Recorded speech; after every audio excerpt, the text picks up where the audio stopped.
Bonsoir Nicolas. Bonsoir Mohamed. Ravi de vous retrouver. Moonlight Benjamin, donc artiste haïtienne que l'on a découvert dans le passé avec des projets plutôt jazz et folk. Et sur ce nouveau disque, elle prend un virage plutôt, comment dites-vous, électrique. Électrique, mais ce qui ne change pas en tout cas, c'est sa voix puissante et révoltée à Moonlight Benjamin. Mais cette fois-ci, vous l'avez dit Mohamed, elle mêle sa voix à l'énergie du blues et du rock. Un projet beaucoup plus électrique donc, mais aussi aux mélodies et rythmes vaudous de la Caraïbe. Résultat, eh bien, cela donne un cocktail saisissant qui prend vraiment aux tripes. Certains morceaux nous mènent totalement à la transe. Des morceaux qui sont aussi une tribune toute trouvée pour parler de son pays, Haïti. Écoutez.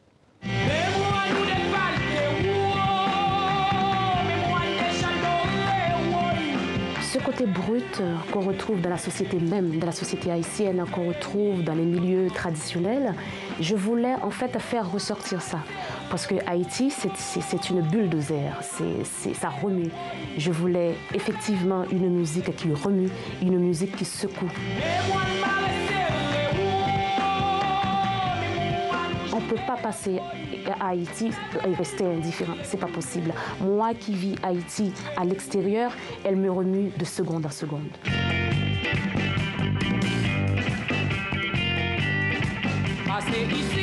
Par rapport à notre état, il y a un siècle et aujourd'hui, on n'a pas avancé.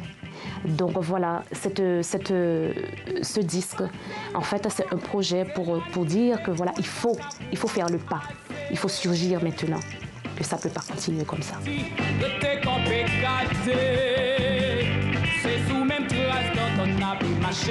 Les ancêtres ont combattu, mais ils n'ont jamais été entendus. Donc je pense que je vais continuer jusqu'à ce qu'on nous entende.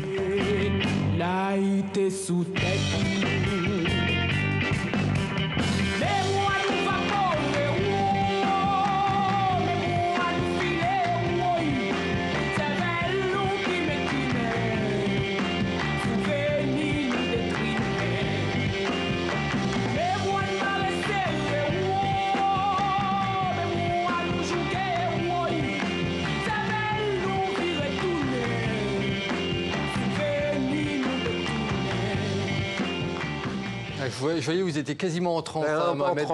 J'aime beaucoup. Merci, franchement. Moonlight Benjamin, un nouvel album s'appelle Sultan et il vient tout juste de sortir. Il est incontournable, Nicolas, sur le marché de l'art contemporain. Le plasticien indien Subodh Gupta est de passage à Paris avec sa première rétrospective.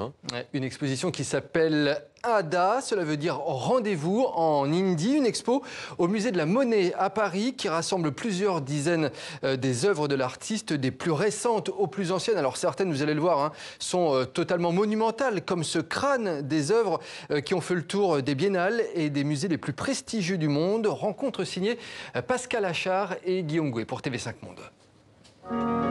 Des centaines d'ustensiles en inox formant d'extraordinaires sculptures. Les œuvres de l'artiste indien Subodh Gupta percutent immédiatement le regard. 90% de la population de mon pays utilise ces ustensiles. Ce sont des objets extrêmement banals dans la vie domestique indienne. Et quand vous regardez ces objets, ils sont très brillants. Mais si vous les touchez, c'est froid. Et parfois très vide.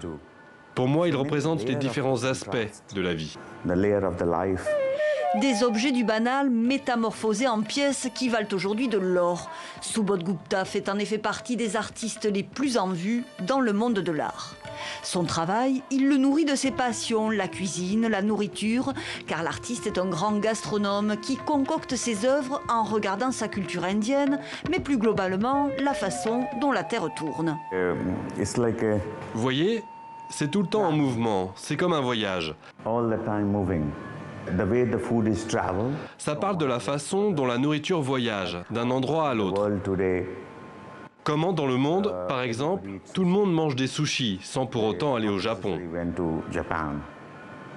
En même temps, quand vous regardez ce travail, ça fait penser aussi à une ville, à un paysage urbain. Ça décrit comment le paysage évolue, se transforme. Le mouvement, le voyage, les turbulences de la planète figurent parmi les questions qui agitent l'artiste et forgent ses créations. Moi, à l'origine, j'ai commencé avec le théâtre. J'aime tout ce qui s'en rapproche et toute mon œuvre tourne autour de ça. C'est comme une performance. Vidéos, peintures, sculptures et cet arbre monumental planté dans le béton parisien accueille les visiteurs pour sa première rétrospective en France. Elles sont impressionnantes, hein, ces œuvres de Subodh Gupta. Elles sont à découvrir donc à la Monnaie de Paris. C'est jusqu'au 26 août prochain. C'était Demander le programme. Merci beaucoup Nicolas pour cette chronique culture.